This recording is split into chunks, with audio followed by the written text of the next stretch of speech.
Et on se retrouve donc pour cette revue de presse de l'économie.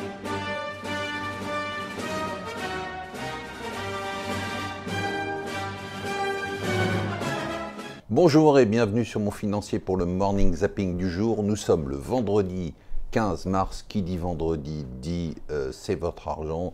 C'est votre argent bien évidemment exceptionnel puisqu'on va rejouer la semaine, une semaine riche en événements et on va vous donner des conseils. Alors ce matin, ce qui me frappe, c'est le paradoxe américain. Pourquoi le paradoxe américain? Parce que le Wall Street Journal a fait un sondage des principaux prévisionnistes sur l'économie américaine et c'est assez fascinant. On vient de faire 2,9% de croissance cette année, un chômage à 3,8% et pourtant tous les prévisionnistes sont extrêmement négatifs. Je vous rappelle que la croissance au quatrième trimestre de l'année dernière était de 3,1%. Ils ne prévoient que 1,3% seulement au premier trimestre, alors qu'en février, donc on est en mars, en février, ils prévoyaient encore 2%. Donc il y a une révision à la baisse qui est assez radicale. Il prévoit une remontée du chômage, une baisse des embauches. Et alors ce qui est plus intéressant, 50% prévoit une récession en 2020 et un tiers prévoit une récession en 2021. Pourquoi ? Pour les tensions commerciales. Bon, c'est une explication, elle est un peu courte, parce que les aides de Trump, notamment en matière d'impôts, commencent à s'étioler et ont moins d'effet.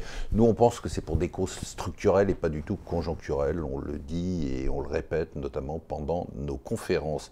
What the fuck, ça continue et c'est vraiment pas fini.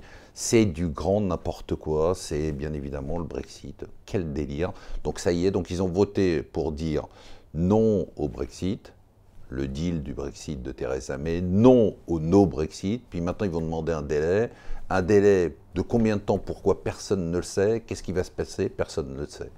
Alors maintenant, chut, tout le monde s'est exprimé, vous avez eu votre grand débat à mi-chemin entre la liste des vœux au Père Noël et le discours des candidates à Miss France. Vous voulez tous payer moins d'impôts mais que votre voisin en paye plus, vous voulez gagner plus d'argent mais que votre voisin en gagne moins. En gros, c'est ce qui ressort de ce grand débat. Bonne chance au gouvernement puisque tout le monde pense que le Père Noël va lui apporter tous ses cadeaux et bien évidemment, il n'y en aura pas dans la hotte. Il y a un nouveau candidat démocrate, Beto O'Rourke, c'est le Xème, j'arrive même plus à compter. Bon, lui est censé être le renouveau du parti, on dit ça à chaque nouveau candidat, sous prétexte qu'il a 46 ans, qu'il est très à gauche. Alors il est très à gauche, mais au début de sa carrière, il a quand même été financé par des riches républicain. Il a donc voté contre l'Obamacare et pour le relèvement de l'âge d'obtention de la sécurité sociale, ce qui n'est pas très à gauche. C'est une première, c'est intéressant, parce que c'est intéressant pour voir l'impact de la technologie et des modifications de mode d'habitude sur une économie et sur un secteur, la musique. Alors, on peut regarder les chiffres en se disant c'est formidable, le streaming vient de dépasser en 2018 en France la vente de CD et vinyle, avec une croissance du marché qui est de 1,8%. Donc si vous regardez ça comme ça, vous dites c'est génial, vous voyez la technologie, ça recrée de la valeur.